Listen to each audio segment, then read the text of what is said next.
Abra sua Bíblia em Levítico, o terceiro livro da Bíblia. Terceiro livro da Bíblia, Levítico, capítulo 24. Levítico, capítulo 24. Diz assim a palavra de Deus. Disse o Senhor a Moisés: ordene aos israelitas que lhe tragam azeite puro de oliva batida para as lâmpadas, para que fiquem acesas. Na tenda do encontro, do lado de fora do véu que esconde as tábuas da aliança, Arão manterá as lâmpadas continuamente acesas diante do Senhor, desde o entardecer até a manhã seguinte. Este é um decreto perpétuo às futuras gerações. Mantenha sempre em ordem as lâmpadas do candelabro de ouro puro perante o Senhor. Pai Santo, muito obrigado pelo teu cuidado e por essa palavra. E nós pedimos nessa noite que o Senhor nos ajude a manter a lâmpada acesa. Assim como o Senhor ordenou ao teu povo, através do teu servo Moisés, aos israelitas que mantivessem, juntos com o sacerdote, a lâmpada acesa. Nos ajuda, ó Pai, a mantermos a lâmpada acesa da nossa vida espiritual. No nome santo de Jesus. Amém. Queridos, o capítulo 23 de Levítico, mantenha a sua Bíblia aberta. O capítulo 23 de Levítico vai nos dar um panorama de instrução de como deveria o povo celebrar as festas judaicas. Então você lê o capítulo 23, é Deus ensinando como é que Deus queria as festas e a adoração. No capítulo 24, Deus começa falando de como seria o culto dentro do tabernáculo, o cuidado com o candelabro, a manutenção do azeite fresquinho para que a lâmpada continuasse acesa. E logo depois vai falar dos pães da preposição. E depois, de uma hora para outra, parece que abruptamente o tema muda para blasfemar o nome de Deus. O tema, se pudéssemos escolher um tema central para todo o livro de Levítico, seria Deus é santo. Santo, santo, santo. A gente poderia colocar santo, santo, santo, é o Senhor dos exércitos. Talvez seria algo que pudesse simbolizar, porque tem gente que pega Levítico e não consegue terminar de ler por causa de tanto sangue, por causa de tanto sacrifício. Diz, olha, se espremer a Bíblia no livro de Levítico sai sangue. Tem pessoas que têm medo de ler, mas é um livro espetacular que fala sobre a santidade de Deus.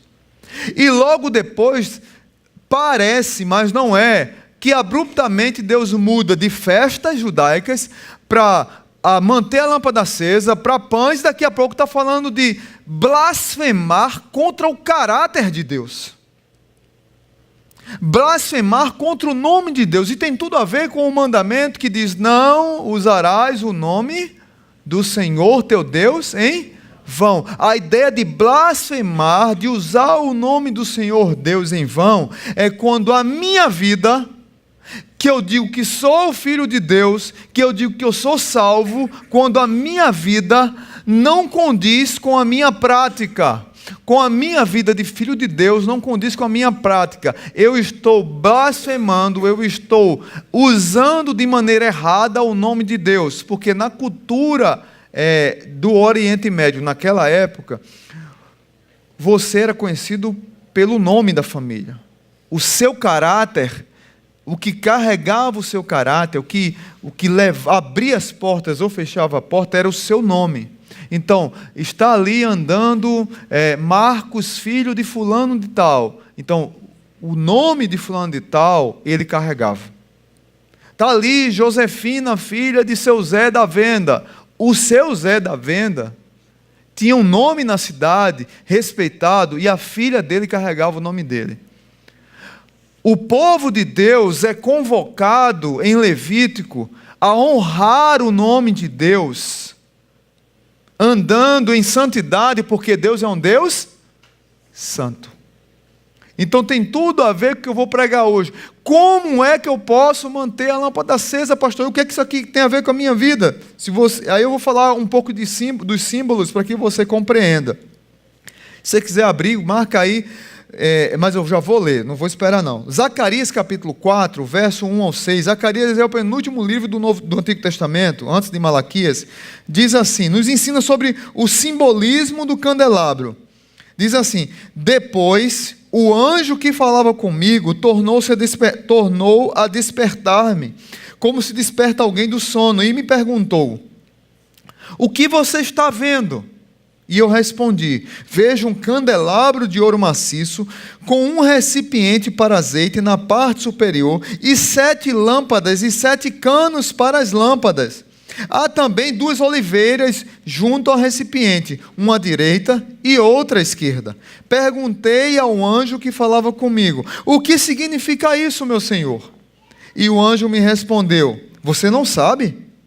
Não, meu senhor, respondi. Esta é a palavra do Senhor para Zorobabel.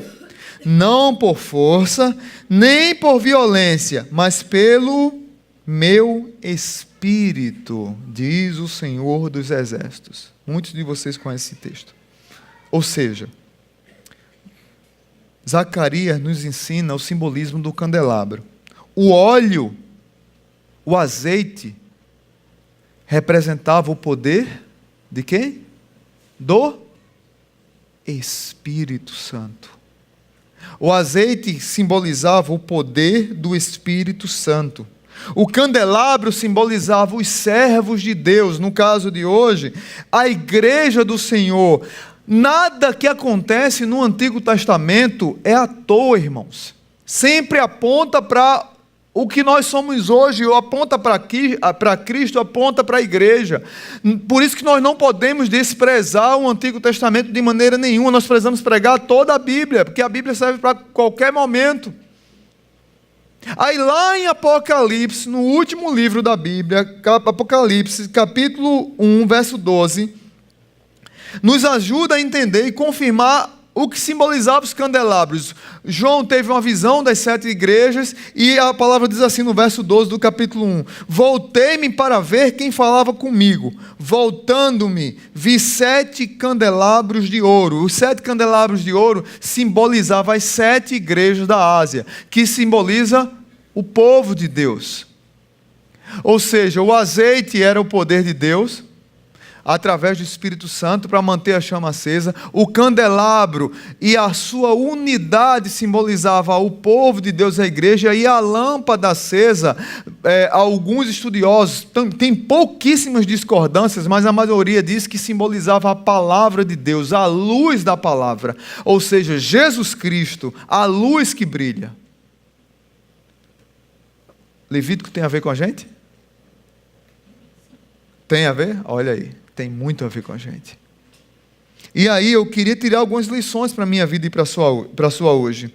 É vontade de Deus que essa luz brilhe em nós. É vontade de Deus que a graça dele seja derramada sobre nós. É vontade de Deus que a nossa vida tenha práticas constantes que nos aproximam de Deus.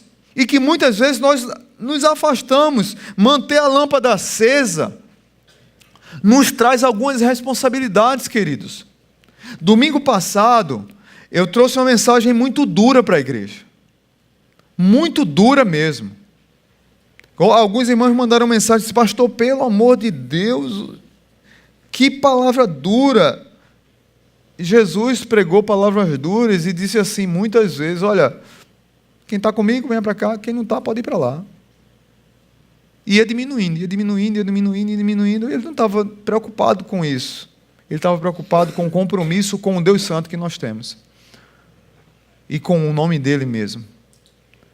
Então nós precisamos entender que às vezes a igreja precisa de uma convocação a uma vida centrada em Deus. Porque nós estamos vivendo uma época que tem igreja para todo tipo de povo. Mas igreja que convoca para pegar a palavra para mudança de vida são poucas.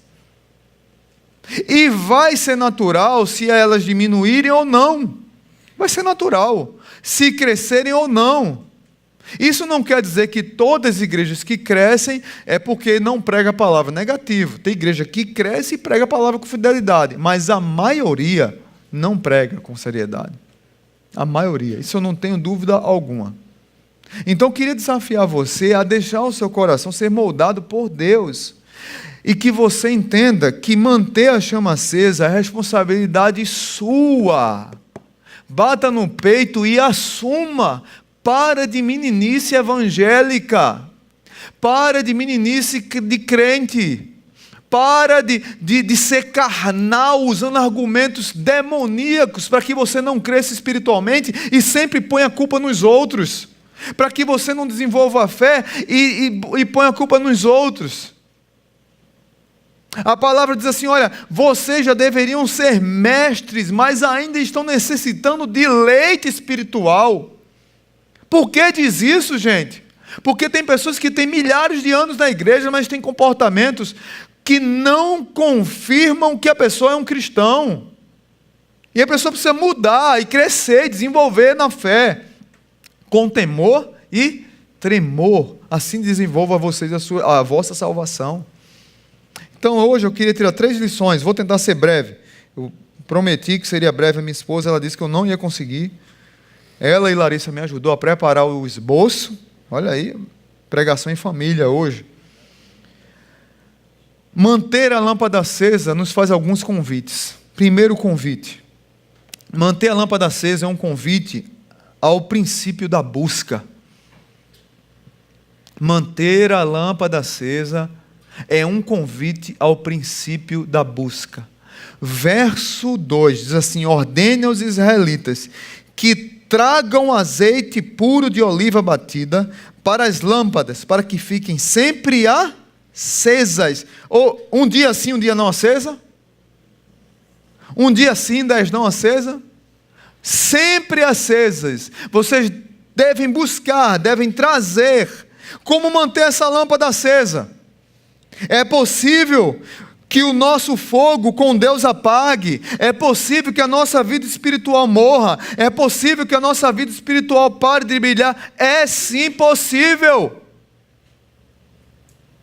Nós falamos domingo passado de um homem que tinha um coração endurecido, gelado, petrificado, que nada penetrava.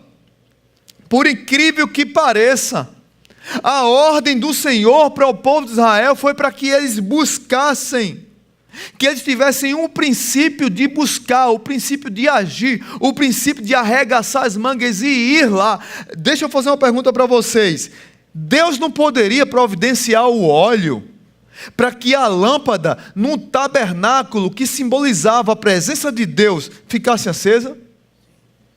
Deus precisava do povo? Deus queria ensinar alguma coisa pedagógica ao povo. Busque.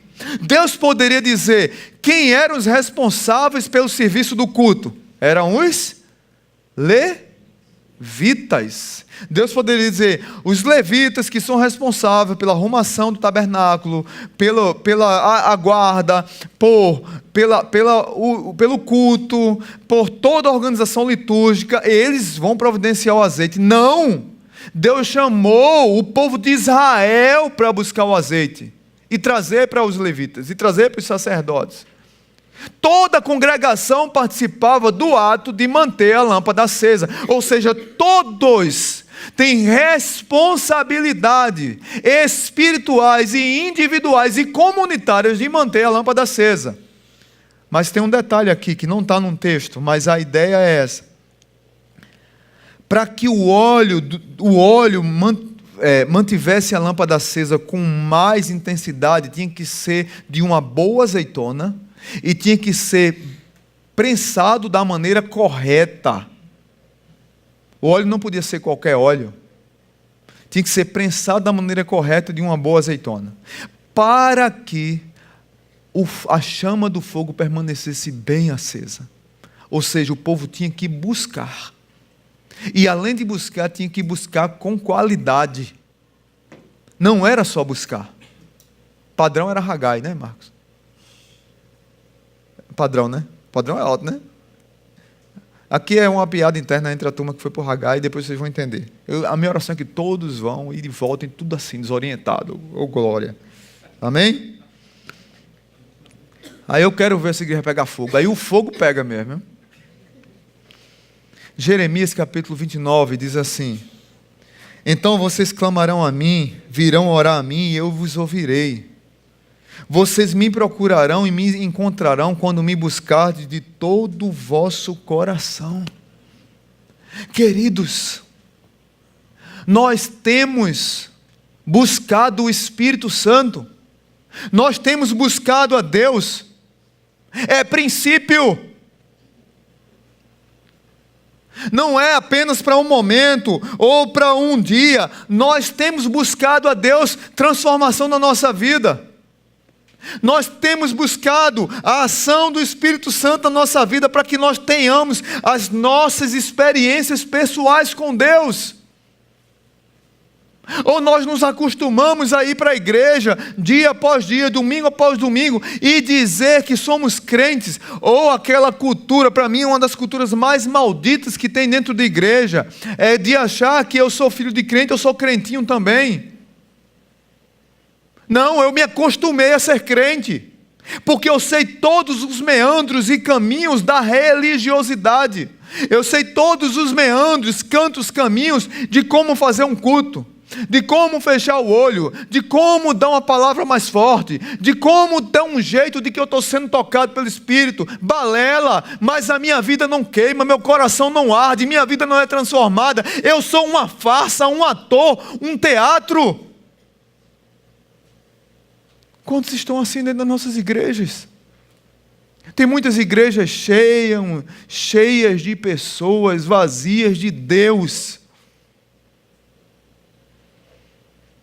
Tem muitas igrejas abarrotadas de pessoas, mas vazias de Deus. O coração está endurecido, petrificado. Nós precisamos de experiências com Deus, de transformação, de mudança. É interessante, queridos, que você vai lendo a Bíblia e percebe, por exemplo, Jó teve uma experiência com Deus e chamou Deus de fiador. Isaías teve uma experiência com Deus e chamou Deus de maravilhoso, conselheiro, Pai da eternidade, príncipe da paz. O salmista teve uma experiência com Deus e chamou Deus de Deus forte e libertador. Outro salmista teve uma experiência com Deus e disse: Deus é o juiz das viúvas.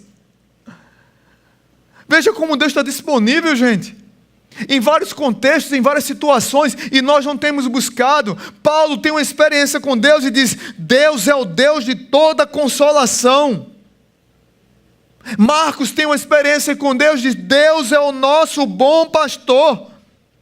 Oséias diz: Deus é o santo que está no meio de ti. Jacó, que era mentiroso, o nome dele muda para Israel, mas antes, a Bíblia, você lê Gênesis, você vai ver assim: o Deus de Abraão e Isaque, o Deus de Abraão e Isaque, o Deus de Abraão e Isaque, até que Jacó tem uma experiência com Deus no Val de Jabó, que é transformado, é quebrantado, o coração aquecido. Ele diz: eu sou um mentiroso, meu nome é enganador, Deus.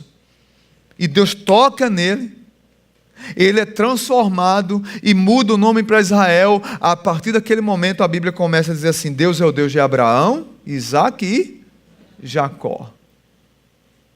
Não é o Deus de Abraão, Isaque e Jacó, que é filho e neto, vem por tabela. Não existe isso. Você tem que ter a sua experiência com Deus, você precisa buscar Deus. Para manter a lâmpada acesa, você tem que buscar o azeite. Você tem que pedir para que esse azeite seja derramado. Os grandes avivamentos na história começaram com jovens. Jovens que curvavam-se para dobrar os joelhos em rendição a Deus em oração. Hoje parece que falar de oração na igreja, parece que buscar a Deus na igreja, falar sobre isso é palavrão. Falar sobre reunião de oração para buscar a Deus é palavrão nas igrejas. Falar sobre pessoas quebrantadas e contritas na igreja parece que é palavrão. Isso fugiu do nosso vocabulário. Vida devocional fugiu do nosso vocabulário. Tempo de meditação com Deus fugiu do nosso vocabulário. E nós não queremos mais buscar e não percebemos que a lâmpada está apagando. e que estamos entristecendo o espírito que está morrendo. E nós sempre estamos em busca do extraordinário de Deus. Tem música com nome extraordinário, tem congresso com nome extraordinário.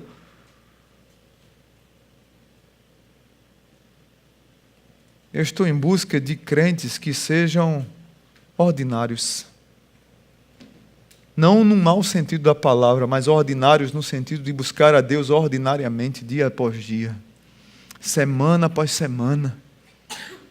Tem muitos crentes que gostam e vivem em picos de fé, em busca de experiências extraterrestres, estratosféricas, galácticas. Tem pessoas que vivem em busca disso, porque isso é que as alimenta, isso é que lhes mantém. Não estou dizendo que isso é ruim, isso é bom demais. É bom demais você ter experiências com Deus que lhe arrebatam o coração. Uma vez eu estava num congresso lá em São Paulo, e eu estava cantando uma música lá, eu estava adorando, e no final, o congresso começou na sexta, terminou na segunda, terminou na sexta. Na sexta-feira eu encontrei um pastor, amigo, e eu disse: cara, tu estás aqui semana todinha, não me falasse. Ele disse: cara, eu só lhe vi uma vez, mas você parecia que ia ser arrebatado. E eu tive vergonha de falar, de atrapalhar o que o Espírito estava fazendo na sua vida. Eu não lembro, ele disse que eu chorava tanto, que parecia que estava tomando um banho assim, e eu lá assim, parecia que tinha baixado o poder pentecostal lá na hora, naquele momento. Parecia não, baixou, glória. Verdade, Rui, obrigado. É bom demais momentos como esse, de que você sente, não vou dizer sente, eu creio na presença de Deus, eu não sinto a presença, eu creio, Ele está aqui presente, Ele anda no nosso meio, Ele nos capacita, Ele nos guia. Eu não preciso sentir para crer, isso é fé. Se eu precisar sentir para quê, eu só estou racionalizando a fé, eu não preciso, eu creio. Agora, tem momentos que nós temos com Deus que nos arrebatam mesmo, mas a vida não é assim, gente. Não é todo culto que você vai ter uma palavra arrebatadora, um louvor arrebatador. Para alguns, sim, às vezes tudo que aconteceu aqui hoje vai ser para uma pessoa, e as outras vão sair do mesmo jeito.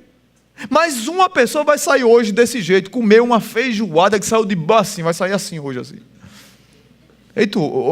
Feito você ir para um restaurante chique, não é todo dia que você vai, né? Hoje eu fui para um restaurante chique. Domingo passado nós tivemos uma visita ilustre aqui na igreja. O pastor Márcio, junto com a sua esposa, ele é o executivo da Convenção Batista Mineira. 724 igrejas. 724 igrejas que ele é responsável. Aí você vê mais ou menos como é. Ele precisava de férias, né? Aí ele me chamou, junto com a nossa família, para a gente ir almoçar hoje. Que o cara vem de lá para Natal, ele quer ir para os melhores restaurantes de Natal, né? Eu disse: oh, glória, Senhor. Obrigado por esse banquete gospel dos céus, esse maná arrebatador dos corações e de barrigas. Mas não é todo dia, irmão. O todo dia é feijão com arroz. O todo dia é pé de galinha, é asinha de frango. Isso é todo dia. Mas é isso que faz a diferença na nossa vida. É o todo dia que faz a diferença, e nós vamos desprezando. E não vamos percebendo que o dia após dia da nossa vida é o que mantém a chama acesa. E nós vamos desprezando essa busca por Deus, e a luz vai apagando. Como é que está a luz da tua vida espiritual? Como é que está a chama do teu coração? Teu coração está aquecido? Eu vou beber uma aguinha e você pergunta: como é que está a chama do teu coração? Porque vai que ele está morto, aí você já acorda agora. Bom, pode acordar, eu acho que tem todo mundo morto aí. Como é que está a chama do teu coração? Precisa ser soprada? Precisa acender a faísca? Pede ao Senhor. Segunda lição: manter a lâmpada acesa. Primeiro, manter a lâmpada acesa é um convite ao princípio da busca. Segundo, manter a lâmpada acesa é um convite à prática espiritual, a prática das disciplinas espirituais. Verso 3 diz assim: na tenda do encontro, do lado de fora do véu que esconde as tábuas da aliança.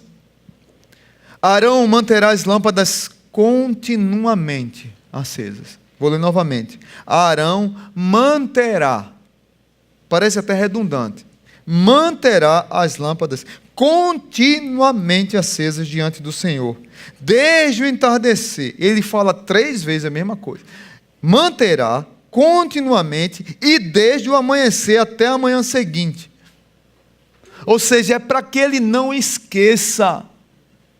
Tem que praticar todo dia, 2 vezes por dia. O sacerdote tinha que manter a chama acesa. Essa chama tinha que estar acesa o tempo todo. E isso aqui tem uma importância gigantesca, gente. O candelabro simbolizava quem? A igreja, o povo. Era o objeto mais valioso dentro do tabernáculo. Mais valioso, feito de ouro maciço de 24 quilates. Pesava 25 quilos aproximadamente. Então era uma peça de ouro que pesava 25 quilos, fundido, 24 quilates. Deus instruiu tudo como deveria ser feito. Dada a importância dele, dado o amor que Deus tem por mim e por você, se o candelabro não tivesse aceso, não tinha culto dentro do tabernáculo, porque tudo estaria escuro. Se o candelabro não tivesse aceso, como é que seria providenciada a lâmpada? Como é que seria providenciado a claridade para que houvesse culto, para que houvesse sacrifício, para que houvesse adoração a Deus? Deus traz para o povo de Israel uma lição extraordinária. Primeiro, que Ele valoriza o povo e quer que o povo participe da comunhão com Ele, na busca por Ele. Mas Ele ensina o povo que isso tem que ser constantemente, dia após dia, sem essa luz brilhando. Veja bem, sem a luz da graça de Deus brilhando, toda a terra que anda em trevas continuará escura. Se a luz de Deus, que nós fomos convidados a brilhar como candelabros do Senhor, se nós não brilharmos aonde quer que chegarmos, que poder há em nós, que esperança há para o povo lá fora?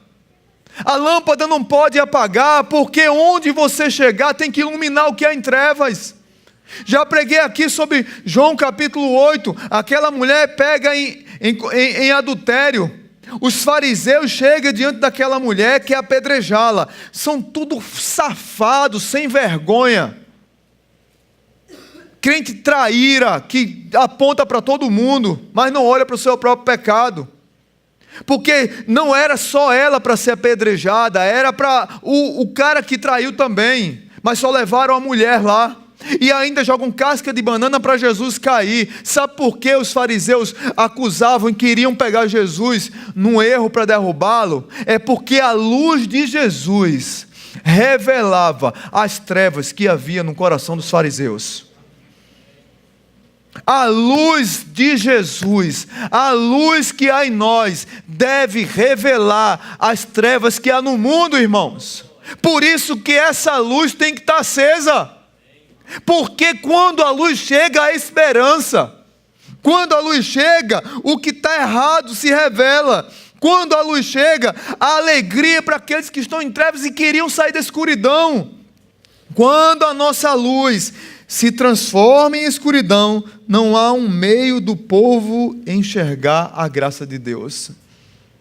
Nós temos uma grande responsabilidade de praticar a manutenção, as disciplinas espirituais de manter a chama acesa. Isso é tão sério, que Apocalipse capítulo 2, quando Deus fala, Jesus fala à igreja, ele diz assim: lembre-se de onde caísse. Você lembra desse texto? Lembre-se de onde você caiu. Apocalipse 2,5. Lembre-se de onde você caiu. Arrependa-se e pratique as obras que praticava no princípio. Ou seja, volta. Volta lá, está precisando mudar, meu amigo. É melhor se arrepender daqui e voltar a praticar coisa certa do que continuar daqui errado. Arrepende-se e volte. E aí ele continua: se você não se arrepender, virei a você e tirarei o seu candelabro do seu lugar. É muito dura essa palavra, gente. A parábola dos talentos, Mateus capítulo 25, Jesus contando a parábola diz o seguinte: pois a quem tem, mais será dado, e terá em grande quantidade. Mas aquele que não tem, até o que tem, lhe será o quê? Tirado. Tem pessoas que fazem questão de não ser luz. Tem pessoas que fazem questão de não iluminar a vida dos outros.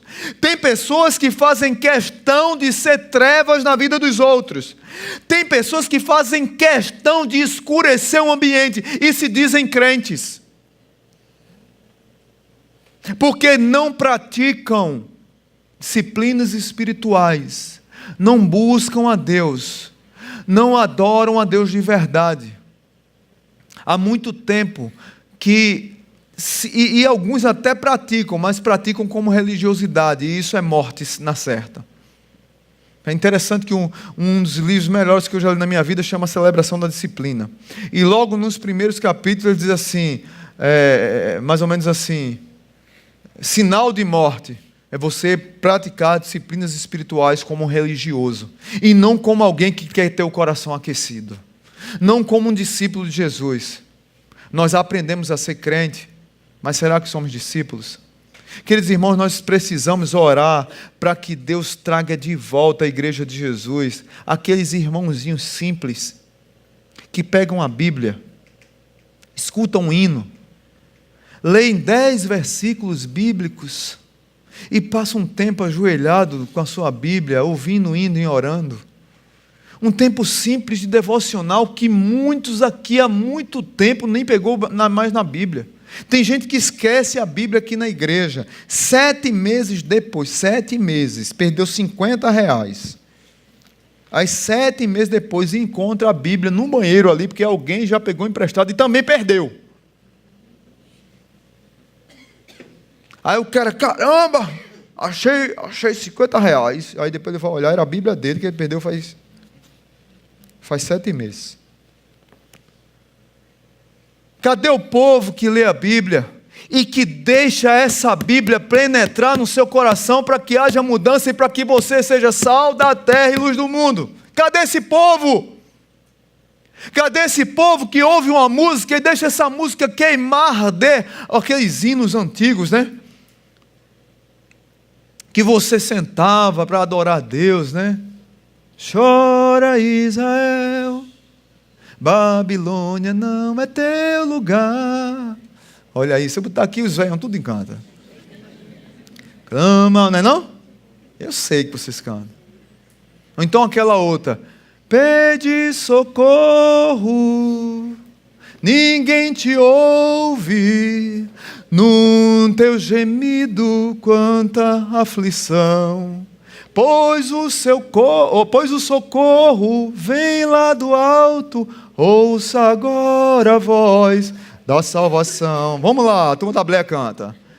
Jesus te chama, vem, vem, olha, alma cansada. Jesus é o corpo onde sua alma pode ancorar. Jesus é o porto onde tua alma pode ancorar. Ele acalma a maré. Olha aí, a turma vai ouvir essa música hoje. Essa tem uns 48 anos.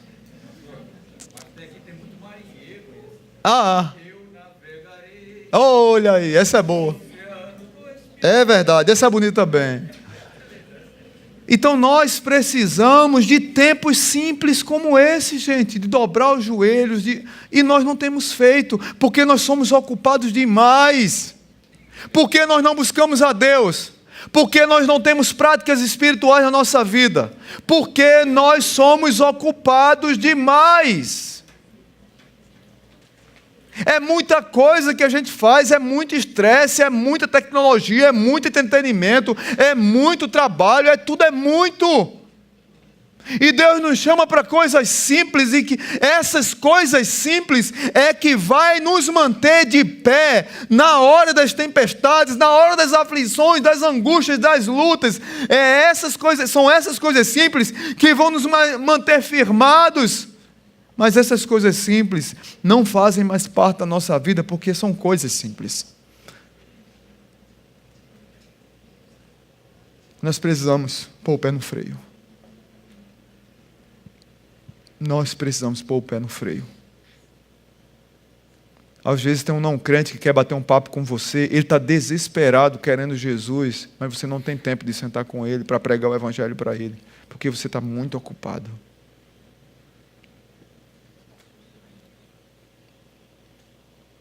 Manter a lâmpada acesa é um convite.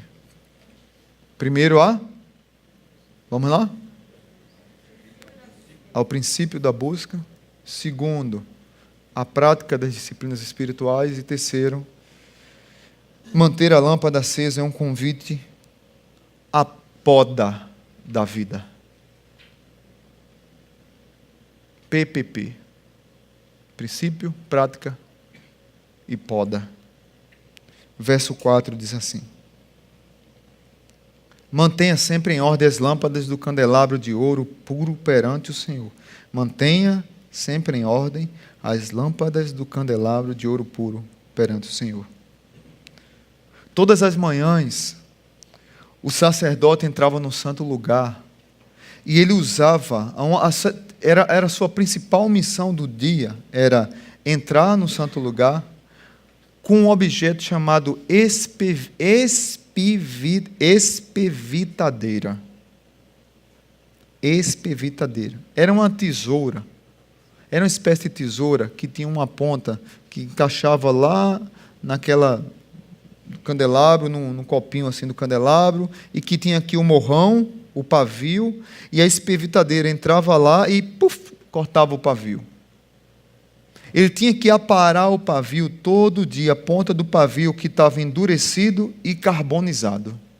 Apesar de estar azeitado, apesar de estar com óleo, a tendência era diminuir a intensidade da luz, porque ele já estava carbonizado.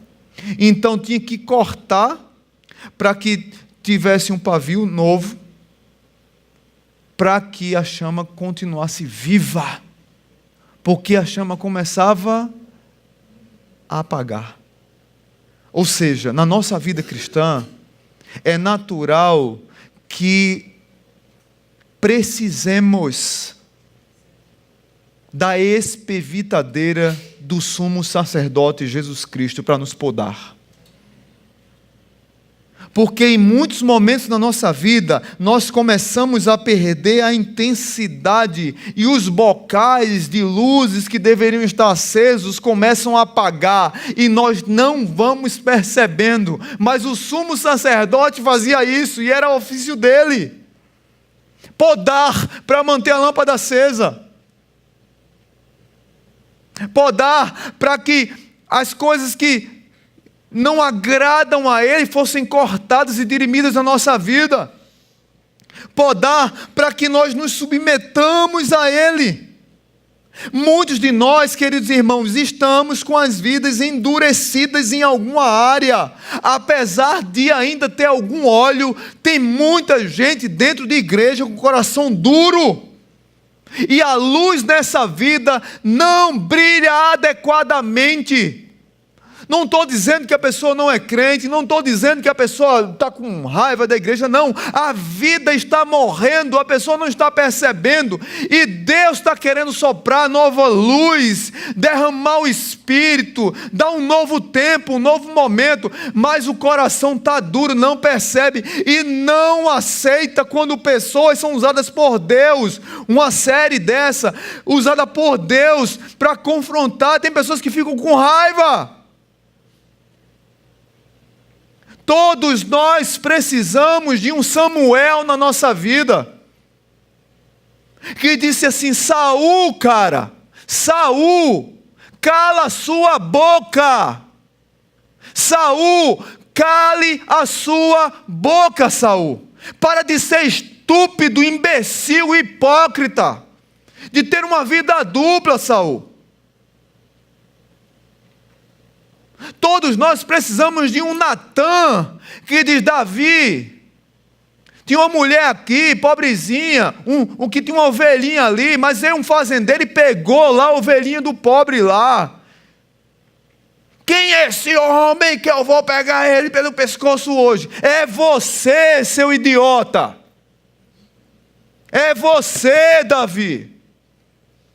Baixe a sua crista, seu miserável. Para de ser arrogante. Deus está querendo podar a tua vida, consertar a tua vida, e tu estás querendo fazer teatro. Tem muito crente de igreja querendo fazer teatro, irmãos. Não teatro de servir no teatro. Vocês estão entendendo o que eu estou falando? Deixa eu beber água, que agora eu me atrapalhei, foi tudo.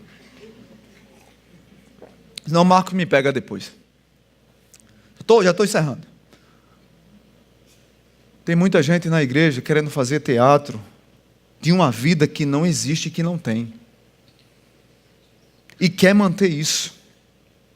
Pessoas inflexíveis, contra os propósitos de Deus. Deus quer usar você, o seu dom. A turma do louvor já pode subir. Quer usar o seu dom, mas você é arrogante e não deixa Deus lhe usar. Não, Deus, o Senhor não se meta nesse pavio aqui, não. Esse pavio aqui, Deus, deixe que eu aparo. Você não vai aparar nunca. Você nem sabe que ele precisa ser aparado. Você nem enxerga isso. Deus quer mudar a sua visão. E você não deixa Deus mudar a sua visão. Porque a sua visão é micro. Deus quer lhe trazer para o macro, para algo maior, e você fica no micro. E você acha que está certo. E Deus diz: filho, não é por aqui. E você quer ir por aqui. Você quebra a cara. Deus quer te enviar para um lugar e você não vai. Deus não quer que você vá para tal lugar e você vai. Não é assim que a gente faz? É assim que nós somos. Deus diz para você não praticar e você pratica. Deus convida para que você mude a sua vida, mude a sua atitude, mude o seu jeito, e você não muda. E fica achando que está tudo bem, gente. E começa a ter os pecadinhos de estimação. E Deus quer colocar a poda dele para tirar aqueles pecadinhos de estimação que estão abalando você, destruindo a sua vida. Faz muito tempo que o seu coração não arde por Deus. E aí eu podia listar alguns aqui, até anotei alguns. Mentira, tem gente que gosta de mentir. Tem gente que é fofoqueiro demais. Tem gente que é magoado demais. O rosto é uma feição de amargura, não consegue perdoar ninguém. Sempre o outro é o culpado. Sempre o outro é que está errado. Sempre o outro que está tramando para me derrubar. A pessoa, ela anda com os monstros. Mas a culpa é dos outros. Ela está com os monstros. O outro é que é o culpado. Eu não consigo entender. Falta de coração aquecido. Isso é pecado, gente. Não perdoa. Coração amargurado. E sabe o que é não perdoar? Sempre a gente diz o que é perdoar, né? Mas o que é não perdoar? Não perdoar é eu tomar veneno e esperar que o outro morra. Eu tomo veneno e quero que o outro morra. Isso é não perdoar. E tem muita gente morrendo nas nossas igrejas. Porque não perdoa, porque o coração é duro, é ruim. Tem gente que é ruim dentro das igrejas. Crente, serve, líder às vezes. Mas o coração é ruim. Às vezes faz as coisas com trama. Não dá um passo sem querer tramar alguma coisa. Inverte valores. Nos negócios tem corrupção. Não tem compromisso com ninguém. Diz que os políticos são corruptos, mas baixa livro da internet e baixa filme. Mas os políticos é que são corruptos. Aí você tem lá no YouTube, tem no Netflix, tem Você paga, sei lá, R$11 e assiste um filme. Não, mas você baixa um filme. Você está roubando aquela empresa. Mas o político é que é ladrão. Você não é. Você é um anjinho que está na igreja adorando a Deus domingo à noite. Você não é dizimista porque o dinheiro é o seu Deus e você é um avarento. Aí você diz que não é dizimista porque todo pastor é ladrão. Não, você não é dizimista porque você é avarento. Não é porque todo pastor é ladrão, é porque você é avarento. Porque você não crê na liberalidade, porque você tem problemas espirituais com o dinheiro e o dinheiro é seu controlador. Ele é o seu Deus. É por isso que você não é dizimista. Para de dizer que pastor é ladrão. Tem muitos bandidos por aí, mas nem toda igreja é de bandido. A igreja de Jesus é santa, imaculada e é séria. Apesar de ter a gente aqui fedendo. Você diz que tem fé, mas quer controlar tudo. Você é um controlador. Se as coisas não forem do seu jeito, do jeito que você anotou, que você escreveu, se não tiver dentro daquele script que você planejou, você não sabe contar com a fé. Então você se torna um incrédulo. Isso é pecado. Isso precisa ser aparado na sua vida. Porque você sempre quer estar no controle de tudo. De tudo. Ai, Deus, amanhã, para que você acalme o coração e para que entenda que depende dele, pega um mosquitinho que deixa a larva no lugar, que você toca naquilo ou é picado por aquilo. Aí você é internado, passa 3, 4 dias internado, 1 mês. As coisas andam do jeito que Deus quer e você percebe que Deus não precisa de você para fazer o que Ele quer na sua vida. Porque é só Ele aquietar você. Nós somos incrédulos demais, incredulidade é pecado. Esse pavio precisa ser cortado na nossa vida.